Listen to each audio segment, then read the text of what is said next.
Bom dia, boa tarde, boa noite, ouvintes do Dualidade. Estamos aqui novamente com mais um livro do Byung-Chul Han. Eu tô parecendo aqueles radialistas Alô, do fim da noite.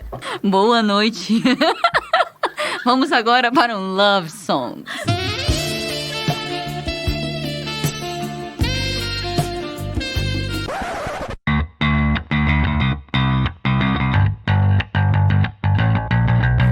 Dualidade, um bate-papo com resumo de livros que tratam sobre o desenvolvimento humano e as inquietações da vida moderna, com a jornalista Adriana Nicásio e a publicitária Júlia Scheibel.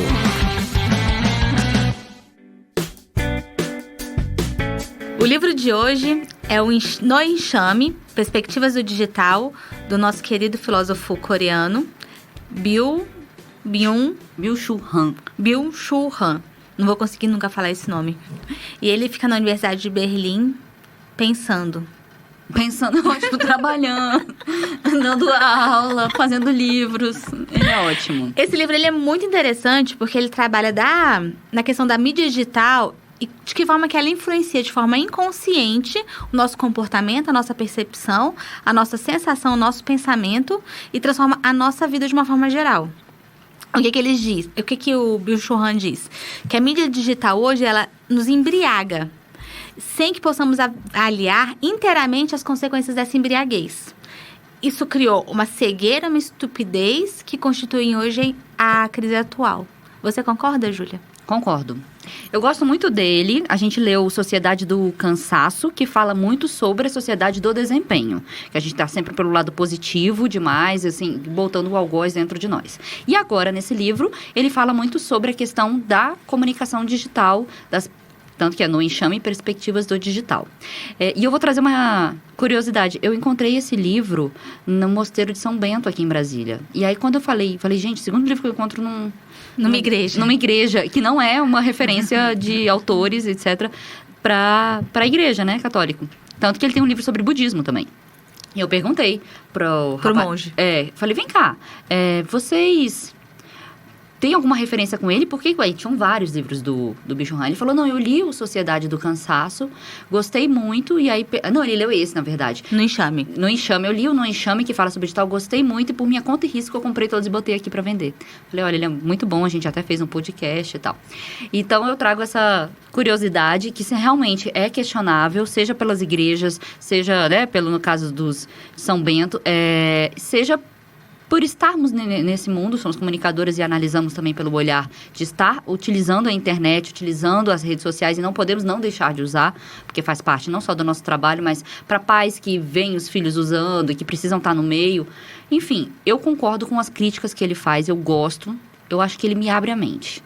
Eu, quando leio ele, me sinto idiota. Porque se eu me sinto idiota é porque eu estava olhando com um olhar fechado e que eu consegui receber uma nova perspectiva, uma percepção diferente. Então, super adoro ele. Maravilha. O capítulo 1, Sem Respeito, ele diz o seguinte, que é um capítulo... Ele introduz todo o pensamento do Byung-Chul Han nessa questão do digital. Que ele diz que acabou o respeito. Por que acabou o respeito? Porque a relação entre o público e o privado deixou de existir com a mídia digital. Então, ele lembra das redes sociais, Facebook, Twitter, Instagram, as pessoas postando o tempo todo suas intimidades. Então, você acaba imergindo na vida de uma terceira pessoa. A pessoa, ela se mostra nua e crua, de uma certa forma, porque a gente sabe que também tem muita fantasia ali, mas a crítica dele é você passar o tempo todo, comi um hambúrguer, vou postar, sei lá. Tem gente que aluga um dia inteiro um fotógrafo, faz milhares de poses e fotos e roupas diferentes, né? Faz como se fosse um book para fingir que tá malhando no Parque da Cidade ou até mesmo no Copacabana Palace, para ficar postando no Instagram em momentos diferentes. A novela fala disso, né? A novela das 8, das 9 hoje da Globo tá falando sobre isso. Isso eu não sei. Mas, então, o que eu acho interessante no primeiro capítulo, que é Sem Respeito, o respeito só existe com a distância. Então, ele diz que não estamos tendo mais distância. E que a gente, muitas vezes, coloca no digital o afeto. A comunicação digital, diferente da analógica, que a analógica que eram as cartas, ou uma hora que você escreveu alguma coisa, todo o seu sentimento vai ali primeiro. E aí, depois você reavalia, analisa e passa para frente ou não. Quando você está na internet, seja nas redes sociais, ou seja até mesmo por e-mail, etc., hoje em dia, você joga todo o seu sentimento ali. Então, não está tendo mais essa análise, esse pause. E o que acontece é que a comunicação digital está sendo uma comunicação de afetos. Ele traz esse fenômeno do shitstorm, que ele diz, que é justamente seria essa tempestade de merda numa tradução mais literal. Que é você pegar seus sentimentos, no caso dos haters, por exemplo, e jogar todo para a internet, que é uma outra crítica que ele faz. Então, se você não tem separação do público e do privado, você tem um personagem que é anônimo nas redes sociais, porque ele diz que para você ter respeito, tem que ter CPF. E nas redes, você privilegia muitas pessoas que são anônimas. Então, quem é anônimo pode dizer qualquer coisa. E antigamente, nas cartas ao leitor, que existiam nas revistas, o que era carta anônima era jogada no lixo. Por quê? Porque não tinha sua identidade, né? Então, a partir dali não era nem considerada. Então, ele diz assim, que a desintegração generalizada de valores faz com que a cultura do respeito eroda. Então, você tem uma erosão do respeito. Até porque você perde a identidade. Então, a mídia digital é uma mídia que nos tira um pouco a nossa alma também. Que é o que já vem aí no nosso capítulo 2. Isso, no segundo capítulo, Sociedade da Indignação, ele fala que, na verdade, estamos vivendo ondas de indignação. E ondas de indignação, elas não trazem mudanças, porque simplesmente elas mobilizam e compactam a atenção do momento. Mas elas não têm estabilidade, não têm continuidade. Essa é uma outra crítica também, a questão das mídias sociais. Porque você quer fazer uma mobilização, por exemplo, em defesa da Amazônia, foi um problema que a gente teve agora recentemente. Muitas pessoas, de repente, ficou lá, a Amazônia e pessoas contra o governo, a favor do governo, ficou top trend no Twitter. Mas, de fato, o que essa mobilização criou? Não produz nada. Por quê? Porque essa massa, ela é justamente isso, ela não tem alma, ela não tem densidade. Então, as redes sociais, elas são incapazes de reunir pessoas de uma forma muito menos... de uma forma mais constante. Falta bastante consistência. Então, quando ele fala da sociedade da indignação, ele diz, a gente tem uma sociedade indignada, mas uma sociedade incapaz de influenciar as políticas públicas. Isso é extremamente perigoso, porque você pode, de repente, eleger um deputado, eleger um senador por conta de uma onda de indignação e depois você não tem quem vá cobrar o resultado desse voto. Então, eu votei, elegi, e aí, o que ele está fazendo por mim? Porque você não tem esse processo de acompanhamento. Na verdade, a indignação, ela é diferente da ira, né? A indignação, ela acontece, você joga aquela, muitas vezes, sem compostura, e depois você não faz a mudança da ação. Não tem nem a energia da ação. É isso que ele diz. Ele traz que a sociedade da indignação mostra-se sem compostura, e a partir daí, ela não faz a energia da mudança. E a energia da mudança pode até acontecer por uma ira, mas é preciso que você tenha uma densidade, essa massa, para acontecer. Né? Você não gera o futuro, que é o que ele diz. E aí, seguindo para o terceiro capítulo se chama No Enxame. Que é muito parecido com o título. Sim. Porque como ele diz que essa nova massa é uma massa que não se agrega, ela também é uma massa sem CPF, ela é uma massa que não tem alma. A nova massa é o enxame digital. Não tem alma, não transforma, não há um nós. Porque está sempre individualizado. Como num enxame de abelhas, né? Isso. E ela também não é coerente. Por quê? Porque se no momento ela está indo por uma direção, ela vê, de repente, uma outra opção, ela pode ir para outra. Ela é extremamente maleável. É verdade. E manipulável também. Então, hoje a gente vive... Eu sou super a favor da era digital. Enfim, hoje, 3 de outubro, estou fazendo 40 anos. Aniversário dela, e a gente tá tendo esse prazer de estar junto. Pra gravar o nosso podcast, porque a gente tá crescendo demais, tá adorando, está muito legal. Gente, ela deixou de almoçar pra ficar fazendo podcast. Não, incrível. Sou super feliz, mas quando eu olho pra trás, e as fotos da minha infância são fotos analógicas, e coisas que demoraram muito pra acontecer, porque você tirar uma foto analógica, você tem que revelar, né? E não tinha internet. Computador, eu fui ter acesso ao computador já com 14 anos. Você tinha um outro tempo, você tinha um outro ritmo. Mas eu sou como jornalista, eu sou super a favor de todas as novas tecnologias. Por isso que eu acho que esse livro ele é tão importante. Porque ele traz um pouco da... você vai acessar, você vai usar, mas você vai usar da melhor forma. Porque ele diz assim, a era digital não é mais um tempo de ócio, é um tempo de desempenho. Então, quando você olha para trás, você tinha os seus tempos de ócio. Hoje você não tem. Você está o tempo todo no desempenho. E o que é esse desempenho? Que é uma coisa muito interessante que ele diz. Que todos os seus tempos, eles são transformados em tempos de trabalho. Então, às vezes você está tomando banho, pega um celular, porque alguém te ligou para tratar de algum assunto de trabalho. Então, você não tem mais tempo nem no banheiro para poder ser uma pessoa só livre. Uhum. Então, assim, você tem as amarras do digital, ele tem as suas vantagens, mas se a gente souber usar pro bem, eu acredito que a gente vai ser muito feliz. A gente não pode negar. É verdade. O livro, ele é muito crítico nessa questão do digital, o digital modificando o real. Até mesmo quando você tira uma selfie, e a gente está no mundo das selfies, ele desfoca o mundo ao redor. E ele diz que isso está trazendo para nossa mente essa mudança. Que significa que a gente está olhando só para si e a partir de si não está mais olhando o outro. É como se o smartphone, ele traz isso mais na frente, fosse um espelho. Então, é a gente olhando pra gente mesmo.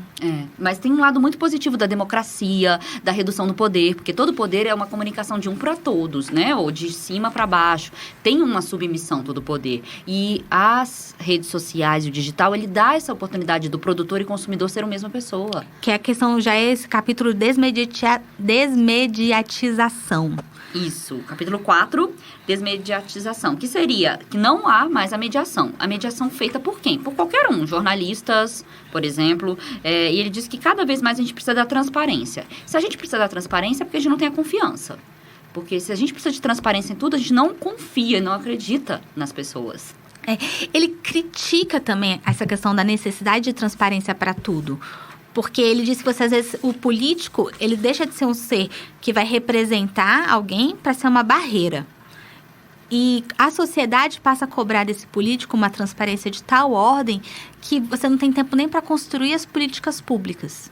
Eu acho que o Byung-Chul Han, em algum momento, ele está muito indignado com essa aceleração do comportamento do ser humano. Essa pressa, essa coisa assim, chop, vamos fazer, vamos realizar. Se você pensar que ele fala que não tem mais representação, aquele que o que é representação? Aquele que te representa, aquele que representa um grupo. Se um político não pode mais representar um grupo, porque o grupo já fala por si, ou cada um por si, a representação seria a não transparência. Ele não está mais ali numa posição para auxiliar o grupo. Você não pode confiar, ou aquilo ali já não vai me trazer confiabilidade. Eu preciso de informação o tempo todo, eu preciso de dados o tempo todo.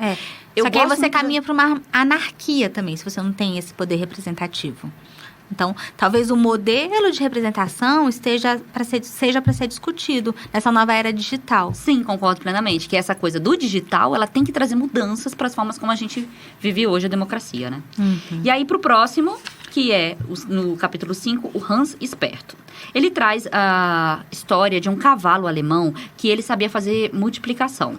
E ele falava, como pode? Estudaram científicos, como pode um cavalo fazer matemática? Ele consegue entender disso? E aí verificaram que não, que na verdade as pessoas faziam uma expressão no rosto e que essa expressão demonstrava para ele a hora que era para parar. Porque toda vez que estava esperando a última batida do pé, as pessoas mudavam a expressão do rosto. E isso ele já entendia, o cavalo, e aí acertava o número da multiplicação. Ele não sabia multiplicação, mas ele observava o rosto. E aí ele traz que a comunicação, ela não é só verbal. Ela não é só, vamos dizer assim, linguística. Ele tem toda uma comunicação não verbal por trás. Por trás não, por frente, que no caso só estando à frente para poder falar disso. E aí ele fala que tatibilidade e corporeidade, elas não estão existindo no digital. E se a gente perde isso, e a gente perde muito isso quando a gente não está na presença, né? A gente perde toda uma gesticulação, toda uma expressão. Ele diz, por exemplo, quando você está no Skype, você não está olhando para o outro, você está olhando através do outro. E tem uma parte que ele lembra dos japoneses, que tem uma tendência muito grande ali entre pessoas de 35 a 38 anos, de 15 a 35 anos, mais ou menos, que eles optaram por se isolarem, então eles não têm mais relação com a sociedade. A relação deles com a sociedade é por meio dos computadores. Isso também é muito ruim. Então, se lá atrás, quando você teve a invenção do avião era para reduzir as distâncias, o avião hoje ele reduz distância, mas ele já foi usado na guerra para jogar bomba. É usado na guerra hoje, né? Para jogar bomba na cabeça dos outros.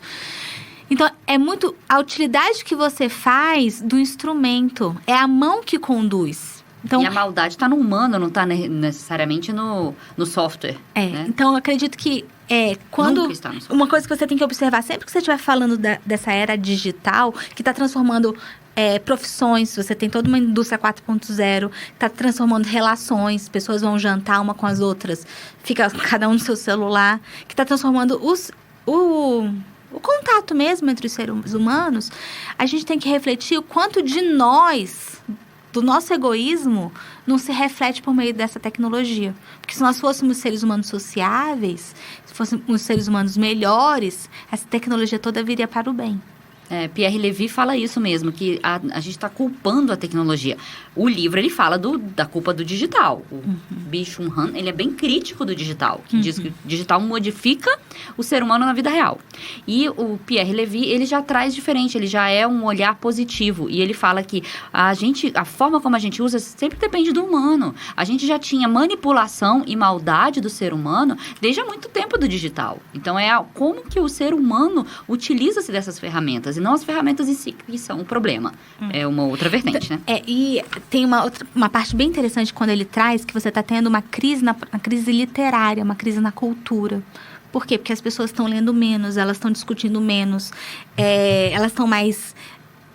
Assim, elas trazem as coisas mais do estômago, de uma forma, né? Mais voraz, com mais raiva, com mais indignação, mas às vezes não tem nenhum embasamento crítico, fora o sentimento à flor da pele. A comunicação dos afetos, como ele falou. A mídia dos afetos, né? E aí, então vamos pro sexto. Vamos. E você vive essa crise na comunicação hoje, que é uma crise do próprio ser humano. É uma crise de cultura. Porque se você não tá afim de ler, você não tá afim de estudar, você não tá afim de conquistar, você tá afim de quê? O que você quer pra sua vida? E aí, ele vai pro... Fuga na imagem. Do agir ao passar de dedos, não? Não, é o próximo, é o sétimo. A gente saiu do 5 do foi Hans. mal, verdade. Que eu acho que vale falar no 6, que é o Fuga na imagem. Que é a questão do Paris, né? Sim, a síndrome de Paris. Que é uma síndrome que os japoneses vivem, porque eles sonham com Paris, as fotos são inimagináveis de lindas, e quando eles chegam lá, eles não esperam, mas é só isso, Torre Eiffel é isso. Essa é a visão que eu não esperava isso, esperava muito mais. Chega ali no Arco do Triunfo, ele tá no meio de um trânsito gigantesco. Então, assim, peraí, o croissant, né? Então, assim, mas para eles é incrível, né? A questão é que eles vivem a chamada síndrome de Paris, é porque a visão no digital das fotos são muito melhores do que na vida real. E assim, a gente vê que, seja chinês, seja japonês, coreano, estão sempre tirando fotos, é muita foto, o que vão fazer com aquilo? Muitas vezes não estão vivendo nem a experiência. Então, fica aí a síndrome de Paris pra gente entender. É por causa dessa coisa acelerada, você não tem tempo de degustar. Porque às vezes você compra um pacote pra Europa. Eu não faço isso, mas as pessoas de uma forma geral fazem. Elas 15 dias, 8 países. Mas é tudo muito pertinho. Mas e a experiência? De passear, conhecer a cultura, sentir o povo, né? Saber como é que quem vive lá vive. De repente assim, vou numa padaria, vou no supermercado. Concordo Não, plenamente. porque eu tenho que absorver. Então, esse ócio, que é o ócio criativo lá no Domênico de Masi, que a gente perde na era digital. Sim, e aí muitas fotos também, porque é o que a gente vê. As fotos hoje são mais bonitas do que a vida real. O ângulo que você faz, os filtros que você usa, hoje são assim, de uma forma que você é outra pessoa. Não, então, às vezes a pessoa coloca a foto na internet e você fala, nossa, como é que essa pessoa tá? E você vê na vida real, você... Nem reconhece. Nem reconhece. Então, essa é a questão, síndrome de Paris. Né? E aí, isso afeta, inclusive, sua autoestima. Completamente. Porque você nunca vai ser a pessoa que você quis ser naquela foto. E você não se aceita como você é. Concordo plenamente com você. Do agir ao passar de dedos. Ele diz da atrofia. Provavelmente foi um dos capítulos que eu mais gostei. Então você quer falar dele? Não, pode. Eu sigo em frente. Ele diz da atrofia das mãos. Ele já falava isso na sociedade do cansaço também, que é a sociedade do desempenho. Por quê? Porque a gente está cada vez menos utilizando as mãos. Se você pensar até na educação das crianças, eu vejo isso, né? A gente tem cada vez menos essa mobilidade, esse uso para aguçar. Por quê? Porque a gente já tem o telefone, que o máximo que eles aprendem é passar para frente aquela notificação que ela não quer. Você vê criança de 2 anos fazendo isso. Então, o que acontece? A gente sai das mãos só pro dedo, do agir ao passar dos dedos. Dos dedos. E ele coloca uma coisa bem interessante. O imperativo neoliberal do desempenho transforma o tempo em tempo de trabalho. Ele totaliza o tempo de trabalho. A pausa é apenas uma fase do tempo de trabalho. Hoje não temos tempo nenhum, senão tempo de trabalho. Work. O que é impressionante, porque se você está com o celular na mão, você está trabalhando.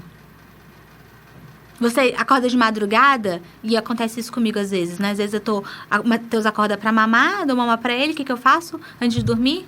Checo lá o WhatsApp. Ou se eu tiver uma ideia muito legal, mando um WhatsApp pra alguém. 3, 4 horas da manhã. Isso é coisa de gente doida. Isso é coisa de gente que trabalha em empresa privada, amiga. Tamo assim, total. Chega a mensagem do chefe 1h da manhã. E aí ele diz o seguinte, que a liberdade que a gente sonha em ter, porque ele faz uma relação sonha porque já tá dormindo no meio da história, já, né? Sonha mesmo nesse sentido. Você acabou de falar dormindo. A liberdade, a gente tem essa questão de ser escravo ou ser liberto, né? Então a gente acredita ter uma liberdade que a gente não tem. Não. Porque nós somos os nossos próprios senhores, no caso de servidão. Então, a gente se coage a trabalhar mais. A autoajuda cobra isso também, coach cobra isso, todo mundo cobra. Não vai voltar mais atrás no paternalismo das empresas. Agora, cada um por si. Ele diz assim, é impossível você escapar do trabalho.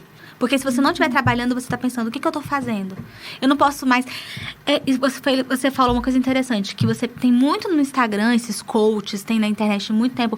Você quer ficar rico? Não passe tempo no Netflix, porque no Netflix você não vai ganhar nada. Enquanto uns dormem, você segue, força.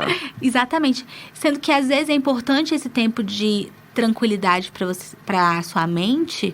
Até para você ter novas ideias. Mas Domenico De Masi fala isso. Quando você fala do ócio, é porque quando você já tem um tanto de informação, por exemplo, eu que trabalho na área de publicidade, para você ter o insight ou ter a diferença, não adianta você ficar só estudando. Você tem que parar uma hora, sair, observar no café. Você tive o estalo. Para ter esse estalo, que é uma grande ideia, um projeto, uma negociação, qualquer coisa, você precisa ter tempo de análise daquilo. E toda análise, ela é qualitativa. E a gente só quer saber de quantitativo. Quando a gente está de algoritmos, a gente está prisioneiro dos algoritmos, a gente está o tempo todo vendo métricas, a gente só pode postar quando for o horário certo, porque tem que analisar o robô da internet. A gente não conhece a pessoa, mas vamos analisar como que ela pesquisou. A TI das empresas estão sempre com todos os dados. Quer dizer, a gente está totalmente com métricas. E cada vez menos com subjetivo, cada vez menos com qualitativo. E que o que vai sobrar para o humano é essa criatividade, esse insight. Então, a gente precisa cuidar da nossa mente para isso acontecer, né? Por isso que os profissionais do futuro não são nem habilidades que vão ser exigidas deles, não. São soft skills. São esses conhecimentos, essas habilidades que a gente considera adjacentes que as pessoas estão perdendo. Trabalhar em grupo, você ser solidário, você ter empatia. Que o internet não oferece, né? Porque se a gente olhar pelas críticas do Byung-Chul Han, que diz tudo isso que a gente acabou de falar, dessa questão de si mesmo, etc., e não saber estar em grupo, é o que a gente tem que analisar no sentido de não faça só da internet ou das redes sociais a sua relação. Eu acho engraçado você chamar ele de Byung-Chul Han. Ele não é Byung-Chul Han, é Byung-Chul Han. É rapidão, Byung-Chul Han. E aí, seguindo, não vou conseguir falar certo o nome do coreano, gente. Desculpa. Nem eu também. Mas é só pra você saber. É só pra dar uma risadinha. Do camponês ao caçador. Aí ele fala que a gente tá sempre em busca de reconhecimento e autoconhecimento no outro. Que a gente tá, pela rede social, tendo uma ressonância, destruindo o espaço público. O que a gente tá fazendo? Só aguçando a nossa individualização como ser humano. Então, se a gente tá precisando de soft skills, vamos pensar assim, a gente não vai ter, né? Se a gente quiser elevar pelas redes sociais ou pela internet, não estou culpando a internet, por favor, façam buscas, tem livros. A gente tem livros aí, por exemplo, de escola pública ou de redes públicas de ensino maravilhosas por meio da internet, que a gente só teria essa democracia por causa da internet. Então, assim, é para saber ver o que ele está criticando, que é muito mais esse flow de falta de superficialidade, vamos dizer, e de ressonância de si mesmo, que é o problema do digital aqui. Mas porque ele volta de novo a criticar o excesso de transparência. Ele diz assim, o imperativo da sociedade da transparência diz, tudo tem de estar aberto, como a informação acessível a todos. A transparência é a essência da informação. Ela é o modo de proceder da mídia digital. Porque ele diz o seguinte, que essas massas da informação, elas não trazem a negatividade. Ele está sempre fazendo esse contraponto, né? Que é a sombra. Que é a sombra. Vamos dizer assim, até porque para uma conversa com alguém, a gente está aqui demonstrando todas as nossas imperfeições, né? E se a gente está pela internet fazendo a máquina do ego e do narciso, a gente esconde a nossa sombra. Isso. E aí, como a gente esconde a nossa sombra, a gente é extremamente positivo. Vamos lá, que a gente consegue. Você vai... você vai vencer com 5 dicas. Como você está sempre dessa forma positiva, a informação, ele diz, a informação se distingue do saber. Porque o saber não está simplesmente disponível. Não se pode simplesmente encontrá-lo como informação. Então, a informação, ela é explícita. E o saber, ele se torna, de alguma forma, implícito. Então, eu acho assim, quando a gente fala de transparência, vamos dar um exemplo. Seja para um consumidor, seja para analisar uma pessoa, a pessoa vai buscar os dados dela, ou busca nas métricas. Quer dizer, cada vez mais a gente está na matemática. Não sejamos contra a matemática, ciências exatas, não é isso. Mas se a gente olha tudo na vida pelo perfil de análise matemática, quantitativa, a gente perde essa pureza, essa subjetividade do humano, da humanidade. E aí, a partir daí, se você olha só transparência, você está falando com informação. Você está olhando notícia. Você não está apurando o saber humano, você não está apurando filosofia, você não está analisando a vida. É o que ele diz, que a transparência é uma estratégia para a pessoa poder, de repente, acessar os seus dados para poder te vender. Uai, aquele livro eu te falei já, o Desafios à Força de Vontade. O Target sabia, inclusive, que a pessoa estava grávida antes dela mesma descobrir. Oi? Foi. Tem um exemplo lá que eles contam, né? Até pela forma como ela mudou o hábito de compra, o indicador lá mostrou, essa pessoa tá grávida. É como no Facebook, que você muda o status de noivo e aí você começa a receber propaganda de casamento, locais de festas. Às vezes, essa transparência... Porque pra gente, como a gente vive hoje um momento de lava-jato, né? Com uma corrupção que tá aí muito grande, que se descobriu muito grande, muito maior até do que nós imaginávamos, para nossa sociedade brasileira, a transparência ela é importante. Mas eu acredito que é importante enquanto sociedade. Mas os indivíduos, eles têm que preservar um pouco a sua intimidade, até para poder preservar o respeito. Que é o que falou lá na frente, concordo. Isso. Qual que é o próximo capítulo? O capítulo é seguindo pro nono capítulo, que é do sujeito ao projeto. Projétil. Então, ele fala muito que a gente está tendo uma autoagressividade, que a sociedade do desempenho está tornando a gente cada vez mais um projeto de si mesmo, que a gente vai buscando ser melhor, e aí a gente está nos ruindo, a gente está chegando ao suicídio. Então, o que acontece é que a gente não está tendo um amor ao próximo numa realização recíproca. A gente não está nem sabendo mais fazer esse amor ao próximo. Entendi. Mas ele cita Flusher, que ele dizia o seguinte, o que Flusher achava? Que existe um certo messianismo na conexão. Então, se eu tenho um amigo que mora em São Paulo, ele até cita o exemplo de São Paulo, como é que eu me comunico com esse meu amigo, né? Por meio do digital, do Skype, telefone. Então, eu vou a mim e eu venho a ele. Então, e nisso você reduz o espaço, você reduz tempo, passado, futuro. Isso deixa de existir. Só que o que o Byung-Chul Han diz é que esse messianismo da conexão não se confirmou. A comunicação digital, ela não cria comunidade. Ela destrói. Isso. E eu não concordo com isso.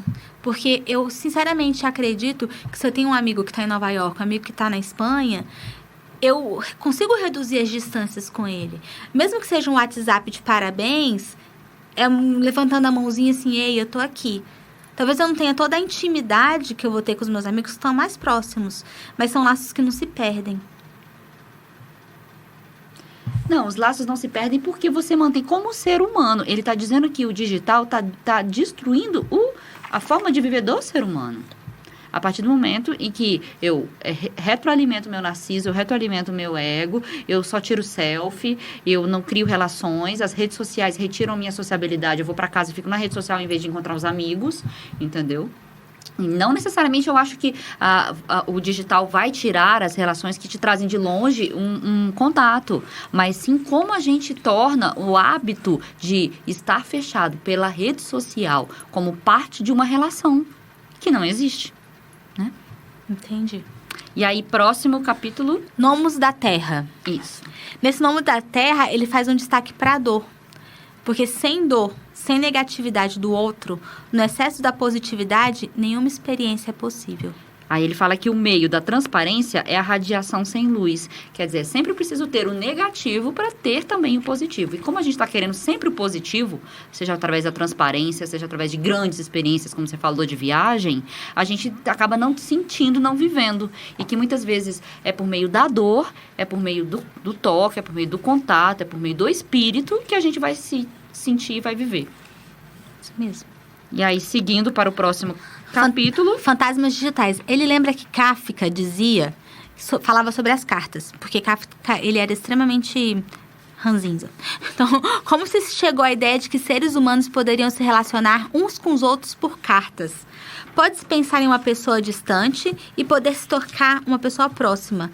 Todo o resto vai além da força humana. Então, essa crítica de Kafka às cartas, né? Porque ele diz assim, para que você vai escrever carta se você não pode chegar a outra pessoa? No máximo que vai chegar vai ser sua letra. Ele diz que é uma força sobre-humana. Então, ele diz que o filósofo diz, nosso filósofo coreano? Que todo o nosso esforço dentro dessa era digital é sobre-humano. É algo que... Não tem alma. Não tem alma, que ele excede ao humano. Então, por isso que são fantasmas digitais. Por que fantasmas? Porque não tem humanidade ali. Por que não tem? Porque só tem dados. A gente só vê passos aritméticos. Então, a gente tem o quê? Até a internet, até as coisas hoje em dia vão ter internet. Quer dizer, auxiliar a gente, que eu acho ótimo, gente, me auxiliar a dizer o que tem que comprar na geladeira.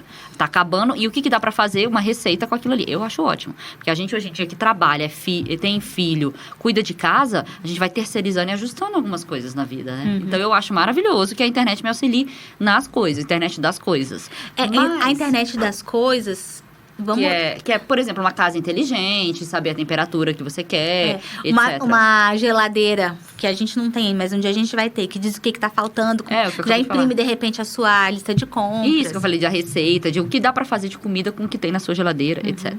Então, assim, ele quer dizer que tudo isso, que seja uma geladeira, seja uma casa inteligente, são coisas. Então, a partir do momento que se a gente vai vivendo tudo aritmeticamente falando, com dados, a gente não tem vida, porque não tem alma. Porque não tem um humano, não tem humanidade. Por quê? Fantasmas digitais. Estamos sempre trabalhando por meio de métricas. E métricas não têm alma, né? E aí, seguindo, que é o cansaço da informação. Desculpa. Antes do seguindo, que é só voltando à questão da transparência. Porque ele critica a transparência. Que ele diz assim, com a transparência crescente, também cresce a escuridão.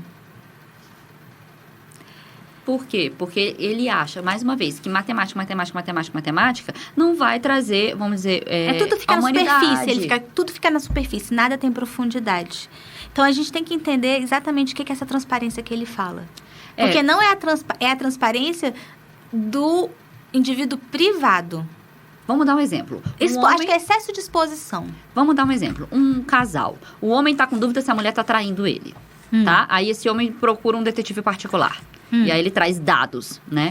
Então, não tem confiança na relação. Eu tô trazendo um exemplo familiar. E aí a gente pode levar isso para dentro da corporação, de uma empresa, etc. A gente tem o quê? A TI, analisando o quê? Todos os dados dos funcionários. Então, por quê? Porque não tem confiança no funcionário. É isso que ele traz como o negativo da transparência. Então, assim, a gente tem transparência, cada vez mais é portal da transparência. Sou negativa a isso? Muito pelo contrário. A gente tem que analisar os dados, tem que ver onde a verba está indo e tem que ter espaço de diálogo com o cidadão. Mas o que ele traz é que esse contraponto de sempre ter muita transparência e muita informação e muito algoritmo e muito dado, tira a confiança entre as pessoas, porque nem tudo tem que estar exposto. Vamos dizer, pelo amor de Deus, você tem que acessar o meu celular para você ter confiança em mim? Numa relação amorosa, vamos trazer. Então, essa é o contraponto e a análise do coreano que mostra que transparência demais ou excesso disso que você está sempre me pedindo é diferente de você ter confiança na pessoa e acreditar no que ela diz. Ou talvez também, inclusive, a minha necessidade está me expondo. Então, que é a falta de respeito. Quando você não tem distância, você não tem respeito pela pessoa. Então, existe o que eu acho muito interessante, é aí que ele quebra um pouco a minha cabeça e me deixa um pouco idiota, é que ele traz essas informações para dentro de um mundo que está cada vez se movendo para essa mudança do digital. E, assim, trazendo rede social, trazendo Sem essa questionar. relação. Sem questionar. Então, Embriagado. e mudando o ser humano sem o ser humano perceber. E é aí que a gente tem que se perceber, olhar o que a gente pode trazer de volta para a humanidade, vivê-la, e não olhar assim, porque eu quero ficar sem internet, eu prefiro viver no mundo das florzinhas e me deixa aqui. Não, é trazer esse parâmetro de análise de que estamos no digital, não precisamos mergulhar totalmente, como viver essa dualidade do mundo, né? No Cansaço da Informação, que é outro capítulo, ele diz assim, o excesso de informação faz com que o pensamento define. Que o Augusto Cury fala muito disso também, que é essa questão do pensamento acelerado, que depois dá burnout e a gente vai tendo vários problemas em relação a isso. Que é o síndrome da fadiga da informação, não é isso? Isso. E ele diz assim, que ao cansaço da informação também percebe sintomas que são característicos da depressão. A depressão é, sobretudo, uma doença narcisista. Eu fiquei bem preocupada. Fala de novo, por favor. A depressão é, sobretudo, uma enfermidade narcisista. A autorreferência exagerada e doentiamente sobrecarregada leva à depressão. O sujeito narcisista depressivo sente apenas a reverberação de si mesmo. Olhando por um lado... O mundo aparece a ele apenas sobre a sombra de si. No fim, ele se afoga em si mesmo, esgotado e cansado de si mesmo. Isso me deixou pensando essa madrugada. E aí, o que você pensou nessa madrugada? Isso, que às vezes que a doença do século é a depressão. E nós teremos jovens cada vez mais deprimidos por causa do uso das tecnologias. Então, você tem, de um lado, a depressão, que ela pode ser uma depressão química. Então, você precisa tomar remédio, tem que comer verduras e folhas verdes escuros, porque seu organismo te deixou num estado com baixa produção de serotonina, enfim. Tem dopamina, noradrenalina, tem todos esses inas da vida. Por outro lado, isso acontece porque você está cada vez mais mesmado. Você está olhando para si, nesses selfies, como você mesmo diz, sem olhar para o mundo do lado de fora. E aí você não consegue nem ter a referência do outro. Você se sente sozinho, mas você não consegue imaginar que tem outra pessoa, às vezes, com a mesma dor que você, caminhando do seu lado. E referencia por um digital que não é real. Porque, como eu acabei de falar, as fotos são muito mais bonitas do que a realidade. E aí, quando você olha a realidade e ela não é assim tão bonitinha ou fofa como você espera, você não consegue lidar com a frustração. E muitas pessoas não conseguem lidar, assim, seja para engatar a coragem, seja para ultrapassar uma dor. As pessoas não conseguem viver isso e a frustração, a depressão vem surgindo como o acúmulo da tristeza, né? Tem uma parte que eu gostei desse capítulo que ele fala assim, eu até anotei aqui. A partir de um determinado ponto, a informação não é mais informativa, mas sim deformadora. E a comunicação não é mais comunicativa, mas sim cumulativa, reforçando mais uma vez que métricas, dados, processos aritméticos, muitas vezes no seu excesso deformam e não mais comunicam, só acumulam. E muitas vezes o acúmulo não vai te trazer a melhor percepção de análise para você ter um insight. E na crise da representação, que é o capítulo seguinte, ele volta de novo na questão do político, que você não existe um nós no meio político. Você tem indivíduos. Então, você hoje vive essa crise da representatividade. Isso. Os representantes políticos não são mais percebidos como servidores do povo. Na verdade, acho que eles nunca foram, né? Agora o povo só está tendo voz para dizer isso. E é bom até, porque você tem uma elitezinha que acha que pode ser, né? Que é a questão lá do Cortella, quando ele fala... política para não ser idiota. Que nos Estados Unidos se alguém chegar para você e perguntar, você sabe com quem está falando? A pessoa vai dizer assim, oxe, você sabe com quem você está falando porque eu que pago a conta, eu sou o cidadão. O cidadão tem voz, né? O cidadão tem voz. Então, talvez para as nossas democracias mais recentes e mais jovens, essa tecnologia, essa era digital, essa via de mão dupla, possa ter um resultado positivo. Aí vamos para o próximo que diz, de cidadãos a consumidores, tiramos os cidadãos agora, que você acabou de falar, dos Estados Unidos. Perdemos, porque todos se transformaram em consumidores. Uhum. Cada um virou é quase que assim, é uma análise, mais uma vez, por meio de dados, com o objetivo de venda. Então, a gente perdeu a nossa cidadania para que a gente se torne consumidores. Aí eu trago um exemplo bem básico, TV Cultura, ou então você vê aquelas TVs educativas que tem pouquíssimo espaço referente àqueles que são para os consumidores. Então, assim, a gente perde o espaço de cidadania mesmo para cada vez mais se transformar em um número de vendas. Seja numa escola grande, que os alunos... Eu não entendi esse negócio de TV educativa, Não, por exemplo, eu acho que tem tanto programa bom que Hum. não recebe divulgação ou que não está na mídia nacional com espaço nos melhores horários, porque o que está no espaço nos melhores horários são aqueles que são pagos por quem quer que a gente consuma, entendeu?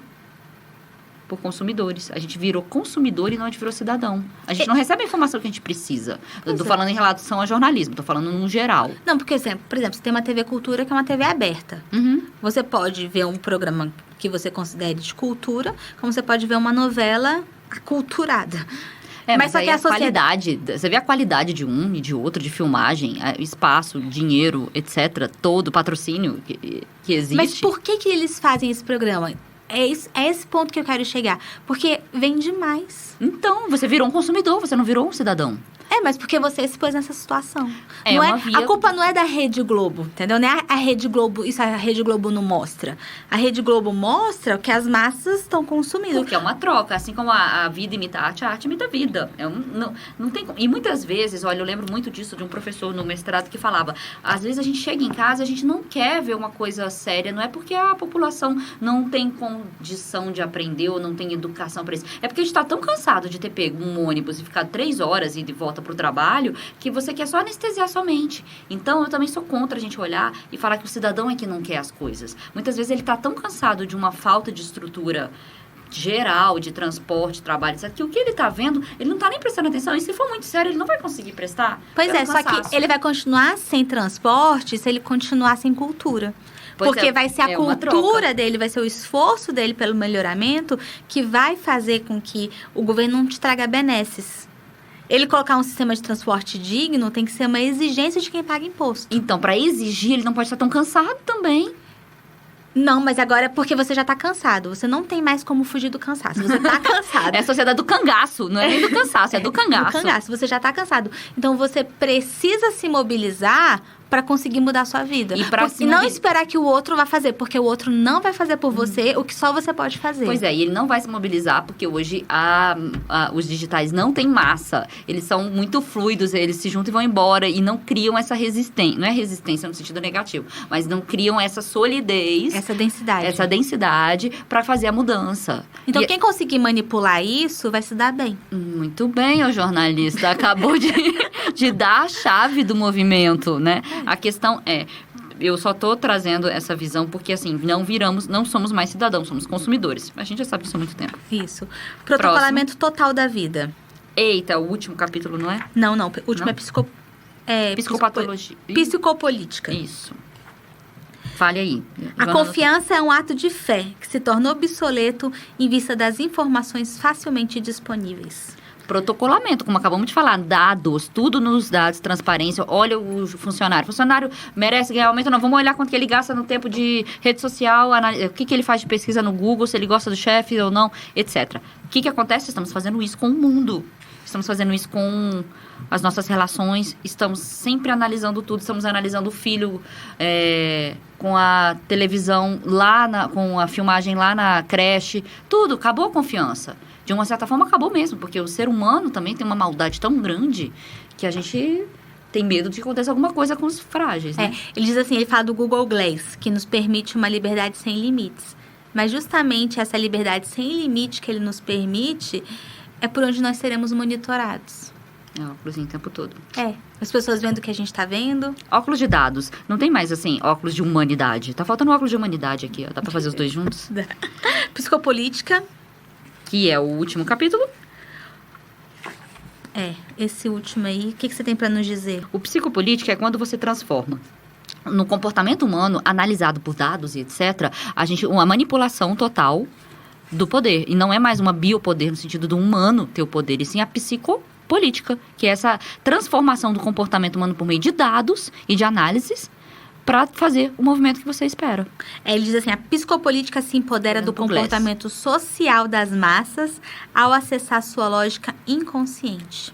A sociedade digital da vigilância, que tem acesso ao inconsciente coletivo, Isso. ao comportamento social futuro das massas, desenvolve traços totalitários. Inconsciente coletivo, que é aquele movimento do todo. Você ouviu isso? É manipulação geral por meio de dados. Desenvolve traços totalitários. Então, essas massas amorfas que vão para as ruas sem alma, que se manifestam em top trends, que estão em grupos de WhatsApp, Rindo dos memes. rime dos memes, eles criam um comportamento social que desenvolve traços totalitários. Significa que... Por É o isso, filósofo, tá, gente? por isso que eu acho que, assim, quando você tem, por exemplo, pessoas de poder, né? Vamos dizer, políticos, né? Especificamente. Eu acabaria em traços totalitários dessa conversa. Cri, cri, cri. Então, ok, fechamos. Quantas horas? Fechamos.